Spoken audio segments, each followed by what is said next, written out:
Hello and happy Monday. I hope you all have an awesome week ahead.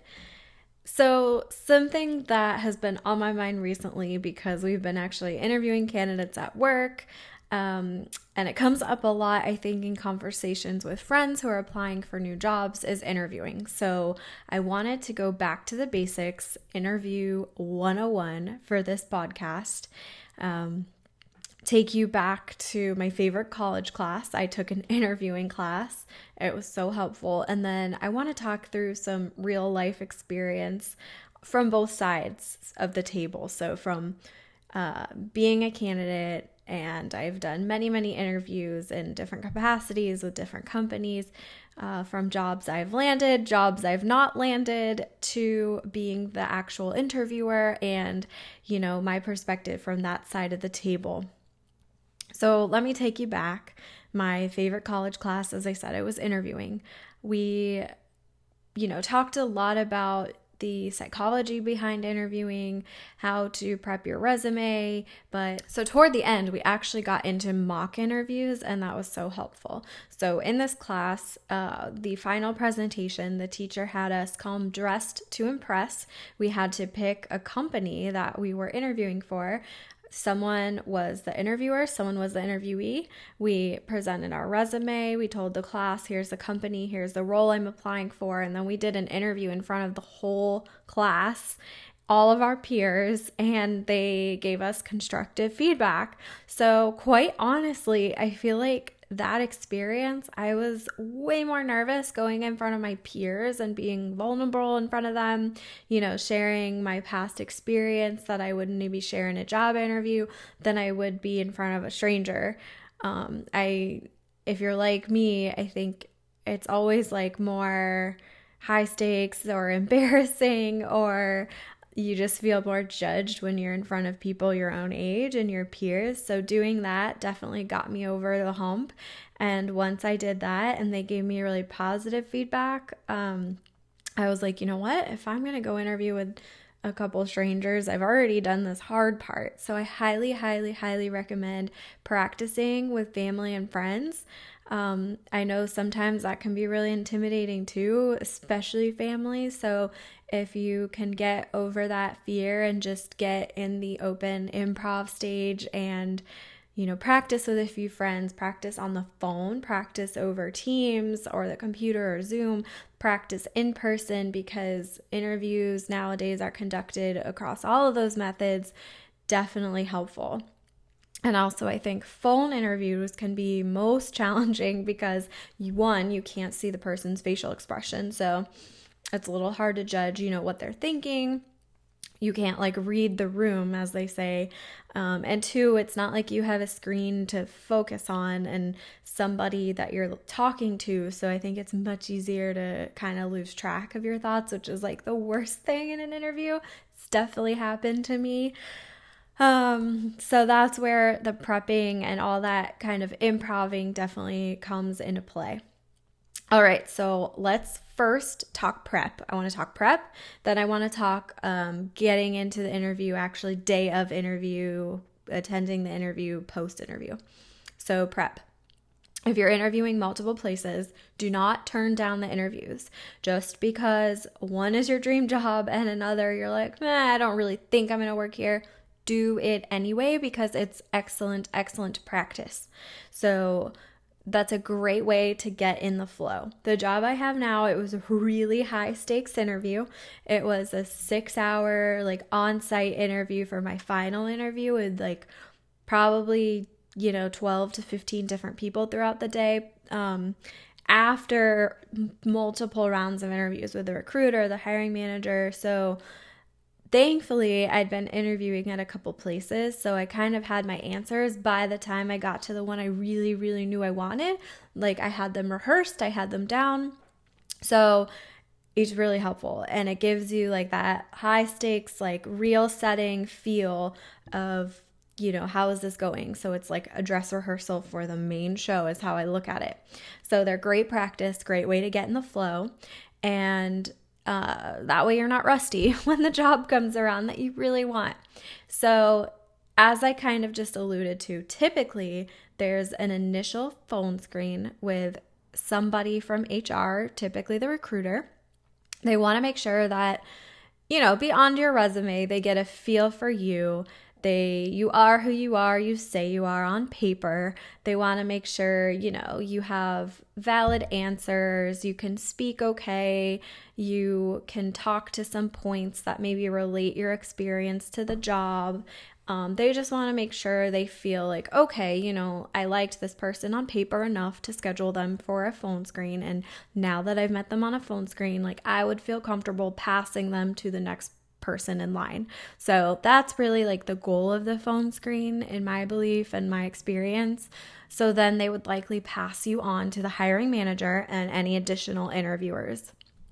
So starting the prep work, once you have an interview scheduled, do your research the company, go on Glassdoor, see what other people have said about the culture of the company. Because I think for me, culture is really important. That's always something in my questions on my interview I touch on, because you spend so much time on this place. You want to make sure it matches up to the personal values that you have as far as culture and a place you want to spend time.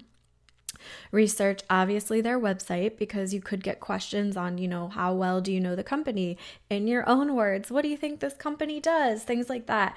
And just note a few things in your research that you can pull in when you're responding to questions or asking questions, just to show hey, I did my research. I noticed this. If you saw a great video on their Facebook page or their Instagram page, maybe just make a mental note to talk about that, because that shows that you're digging, you're doing the research, you're putting in the work, and showing that you care enough to go out and seek that out. Okay, so after you've started doing your research, what you want to do next is look at the job description. Take it on one page and break it down line by line. So every bullet point of things they have that are responsibilities or duties for the role, or things they want a candidate to have for the role, put them on their own line. Then put a reply to each line comparing them to your experience. So for example, if it says we need someone with, I'm just giving a very basic example, experience in Excel. Under it, you might put, in my last position or in my current role, I did weekly reporting in Excel, and here's what I did, here's how I used it, So just give real life transferable examples for each thing, because that's going to come up. And even if it doesn't, you can kind of use that and pull that language into your responses. So for me, it really helps if I write everything down, and how even my responses on how my previous experience relates to every line on the resume. So what I would recommend is read that over and over and over again until you could pull out any portion of it like it's the back of your hand. Read it like a script. Try to have someone ask you the questions and rephrase them, but still spit out your responses. I've just become so familiar with that document and all that content on there, because it's quality content. And I promise, when you're on the fly and you're getting asked questions, because you practiced it so much, it's going to be in your head, and you can recycle it and repurpose it to formulate your response based on the question the interviewer is asking you. So then after you kind of do that piece of breaking it line by line, relating your current or past experience to this new job description, you want to think of all of the possible general questions you could be asked. More than likely, they're going to start with the tell me about yourself question. So don't avoid it. Have something exciting, concise, and relevant ready. Don't act like you didn't see it coming. It's coming in some capacity.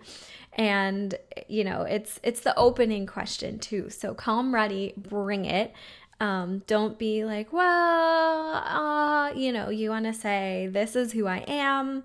This is my past experience. Do not go on and on and on. Make sure it's concise and say, here is why I'm here, why I'm passionate about this job.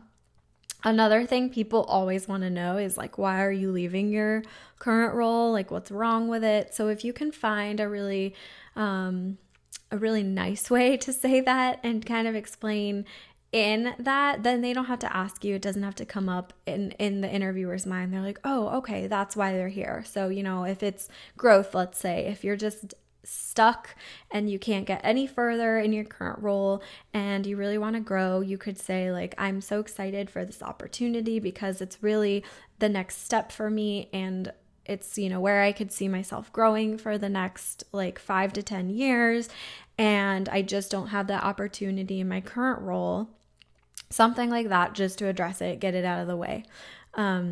So write out your script of your questions, the basic ones. You can Google like basic ones. I've always been asked, I found like, what's your weaknesses? What's your strengths? Even if they don't ask it in that direct language, they might, allude to like something where you can pull your strengths or weaknesses. One thing I learned in the interviewing class on the weaknesses question is always have, so yes, it's fine to state a weakness, but make sure you have a really solid explanation of how you're working on that, because I think that's like what's most important. Nobody is perfect. Nobody's going to have all strengths. We all have weaknesses and things we have to work on.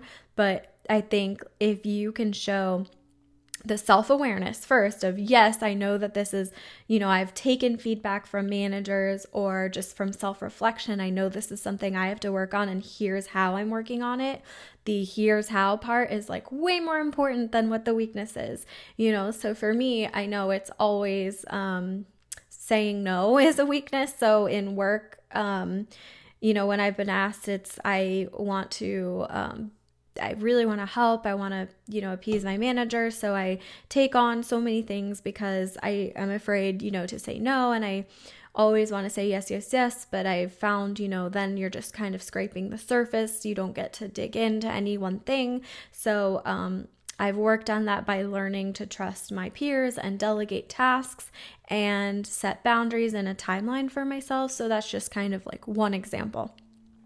So once you have your script written out of the job description, the line by line comparison, and what types of questions you could be asked, everything from tell me about how your skills transfer to this job, why do you want to be at this company, why are you leaving your current role, strengths, weaknesses, tell me about your communication style, all those types of things. Practice your written script. Have it ready by your side as well for the interview. Don't be afraid. You can bring papers. You can jot down notes during the interview. Obviously, do not read it off. I've been on Teams interviews, so I've had my notes up on one screen and the Teams with the interviewer on the other. And it's not like I'm reading it, but I kind of know, okay, they're asking this. I can skim really quick or like control find that keyword. And I can kind of just see out of the corner of my eye, my peripheral vision, a few keywords. So it's like, okay, they're asking me about strengths. I have that written down somewhere. Strengths. Okay, cool. I see that. I got the answer. Like, good. And then you kind of improv it from there. So don't read off of it, but you should at this point know it well enough that you can kind of see those keywords, and that'll trigger your thought process to have a really thought out, well-rounded answer. So next, you want to write out the questions that you want to ask. A lot of people actually, I've found, judge candidates based on the questions they ask. I know I'm really disappointed if I'm interviewing someone and I'm like, any questions? And they're just like, no, you answered them all in the interview, or nope, I'm good, thank you. Like, hello, this isn't an interview for both of you. You want to make sure that you like the company and the culture and the job and the role and what you'd be doing every day just as much as they like you. Like, it's, definitely about selling yourself, but like, you need this company to sell themselves to you too, because you both need to be happy and make this work. So I would recommend showing lots of interest, asking insightful, thoughtful questions that are relevant to the work. And Google's a great resource of Googling things. I always like to touch on the culture. Think of some questions that, aren't the typical everyday asked questions in an interview. So a lot of times people say, what's a typical day like? Break that down further and say, like, what are, the qualities you look for in candidates that's like a recurring theme on this team in order to be successful? What's your favorite thing about the company? I love that question because you really get to see people light up and share like their genuine passion about the role with you. So think of some of those like deeper, more insightful questions, have those prepared.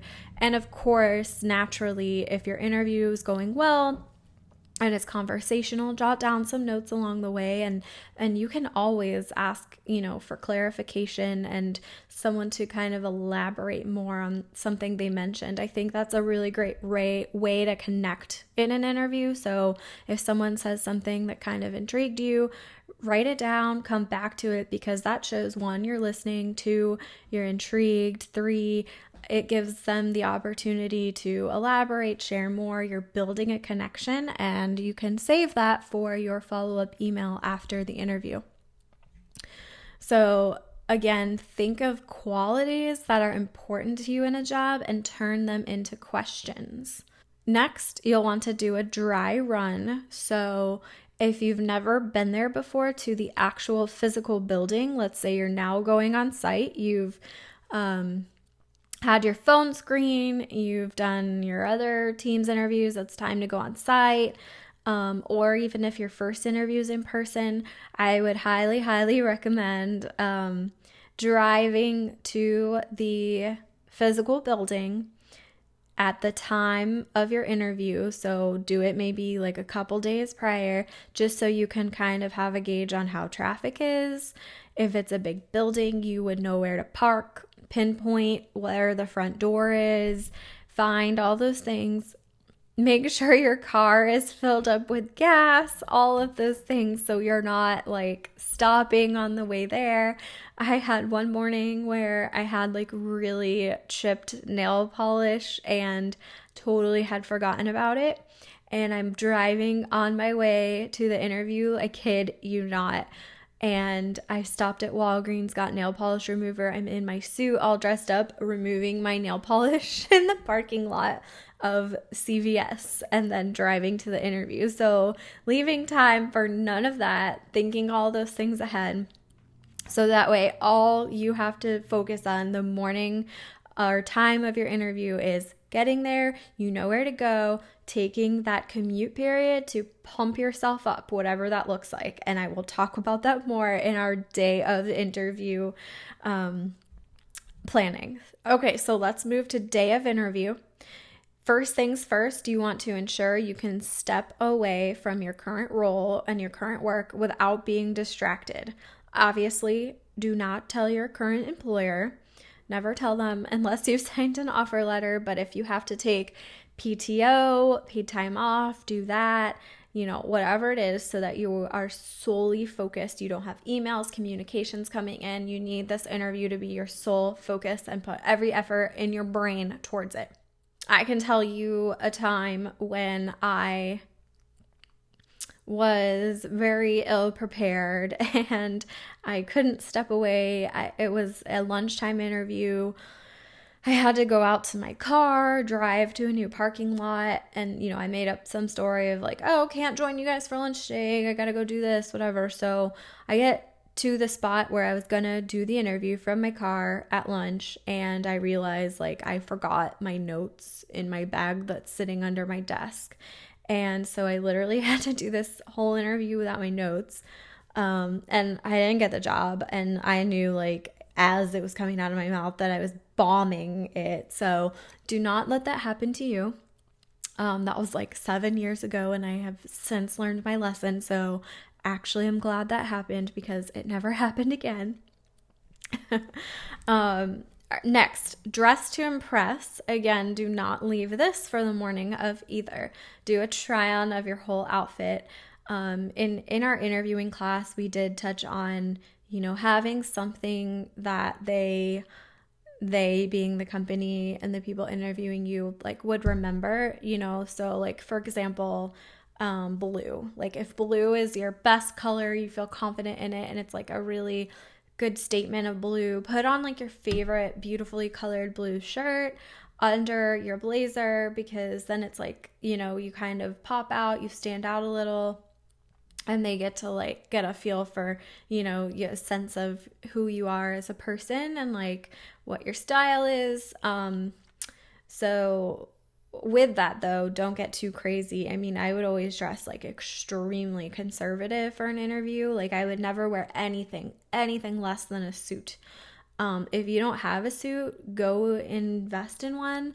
If you can't afford one, there's nonprofits that help people get suits for job interviews. Borrow one from a friend, do what you have to do to make it work. But I would wear a skirt suit or a pantsuit, whatever you feel more comfortable in. Make sure it's a solid color, like solid gray, solid blue, solid black, whatever it might be. If it has a little like pinstripe design or something, that's fine. I think I wore like a very subtle pinstripe one, and the person interviewing me one time actually complimented me on it. So I was like, okay. If they have any kind of dress code rules, like closed-toed shoes only, make sure you're addressing that. I personally would wear like closed-toed small heels that are like very conservative anyway, just to an interview, no matter what their dress code is, because I feel like that's more appropriate than like toe showing or sandals. Have everything neat and clean. Your nails, like have either no nail polish or a clear or like a very like mild color, nothing crazy. Jewelry, keep it like really contained, have like nice earrings, but nothing distracting. You can have a simple necklace. Make sure you're buttoned everywhere. If it's a new suit, make sure you take the little threads off the back. I've definitely done that before. Make sure your hair is neat and tidy. And makeup, keep it neat and tidy as well. We talked a lot about like appearance in our interviewing class, and while you're wanting to be the best representation of yourself, you're also wanting to like tone it down, but keep some of those elements, like tone everything down, but then keep the blue shirt under the black suit, things like that. So it's a good balance, but overall, like you're really neat and tidy, you feel good. I think just alone, the appearance, like walking in, is such an impression that it's so, so, so important. So in addition to that, let's talk about now actually arriving on site and what that looks like. So growing up as a performer, this is something I always learned, is you are on stage from the moment you open your car door. So when I would perform, I would have public gigs. So I'd, open my gig, unload my piano, show up to the gig, open my car, and pull out my equipment. People who later would be watching me perform would be watching me also potentially set up my equipment. So it was so important to, be well behaved, not be like talking loud or rude on the phone, like, kind of be smiling, don't act miserable, like all these things, because whether I know it or not, or whether I care or not, they're already forming an opinion of me from me stepping out of my car, unloading my keyboard. They're saying, okay, she's going to be playing for us later. And they're like, before even knowing you, they're just watching you, observing you. They're making a decision if they like you or not. They're assuming things about your life. Same thing goes for an interview. So they can see you walking up from the parking lot. They see you in the building. Every person you interact with is potential feedback to your new employer, right? So thank and treat everybody with kindness. You never ever know. So from the janitor to the receptionist, smile. Personally thank that receptionist, because more likely than not, they are the one telling you where to go, helping you find your interview. It goes a really long way. I also think that the interviewer knows that oftentimes this person sitting in the front is that first layer of seeing candidates. So they'll walk by after the candidate leaves and say, what was your first impression of them? And obviously you only have a few seconds to make an impression. So do that by smiling, being kind, thanking them, by name is great. If you say, okay, it's Mary, thank you, Mary, or thank you, Jonathan. So you want them to just say, when they're asked that first impression, something like, oh, they seemed really great, or wow, they really seemed pleasant, because that kind of signifies to the hiring manager, okay, I got the same thing. Like, I'm glad you're confirming it, and we can proceed, and I feel okay about it. Next, if you're not early, you're late. Let me say it again. If you are not early, you're late. So show up, 10 to 15 minutes.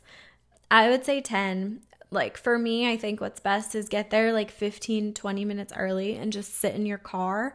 And then when it's 10 till, walk into the building. That way, they can check you in. They'll call up, say, hey, this person is here for the interview. Obviously, you don't want to be late. You'd rather be sitting there, get comfortable with your surroundings, take a few deep breaths, like go into the restroom. We'll talk about this in a minute. Give yourself the pep talk, and smile, act excited to be there. Come also with your resumes printed, and just come ready with those notes. So something I think that really hurts people in an interview, sometimes great candidates, is the nerves and confidence. Once you get over that, and I've even seen interviews go where the person's really nervous to start, but I see them just slowly transform, and I'm like, okay, I mean, understandable. Sometimes the interviewer is nervous, So whatever that means for you, just pump yourself up, whatever that looks like.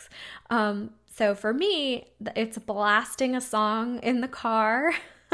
I love Hamilton. One of my favorite songs to listen to is I'm Not Throwing Away My Shot. Pumps me up so much, and I'm like, this is my shot. I'm not throwing it away. I love the message of the song. So I blast it on the way. And I get in like this adrenaline mode where I'm like, okay, all right, okay, I got this. Like whatever comes at me, I'm going to improv it. I got it. Let's do this. And then, if you have time, like those few minutes where you're a little bit early in your car, pull down your visor mirror and look at yourself and just say, like, look into your own eyes and be like, you got this. Or go into a bathroom and point at yourself and be like, you got this. You got this. And channel whatever alter ego you possibly can pull from within inside yourself to be that confident, approachable, excited, passionate candidate. Because I think that above all, that those qualities and that passion comes through, and the important thing is to connect.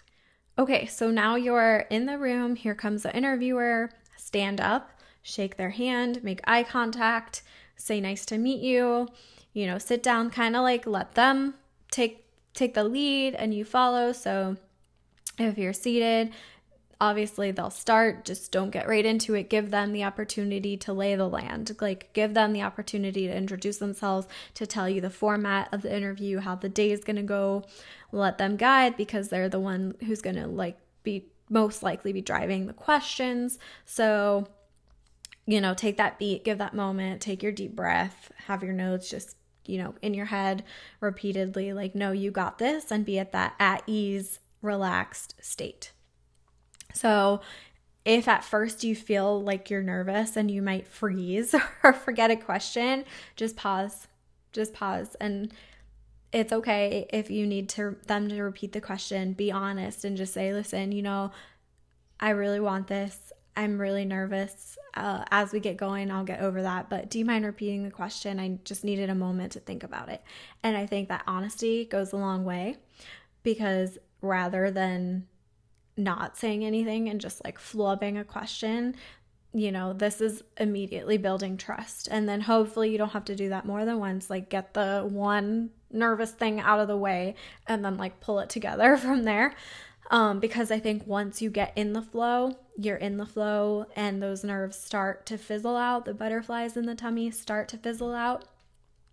And if you don't know an answer to a question, just pause and say, That's a great question. I really want to think of a good example for you.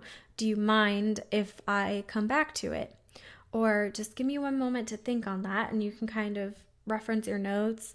And I think they'd much rather have you have a genuine answer rather than just like fluff or making something up. And it shows you're real, and it's okay. You want to show that your previous experience is transferable and relates to the job, and show passion. So for me, when I am hiring, I want to see that you have a burning desire and you really want this, because I want to hire someone who is hungry and who really wants it, because I know that someone who really wants it, who's really hungry, is going to have a desire to grow, learn, take on tasks. I'm not going to have to micromanage. I know they're going to just like want to take more initiative and be proactive. That's what I'm looking for. And so that will come through in their work if you can show a little bit of that passion. And be personable. I know it's easier said than done. Like, just be personable.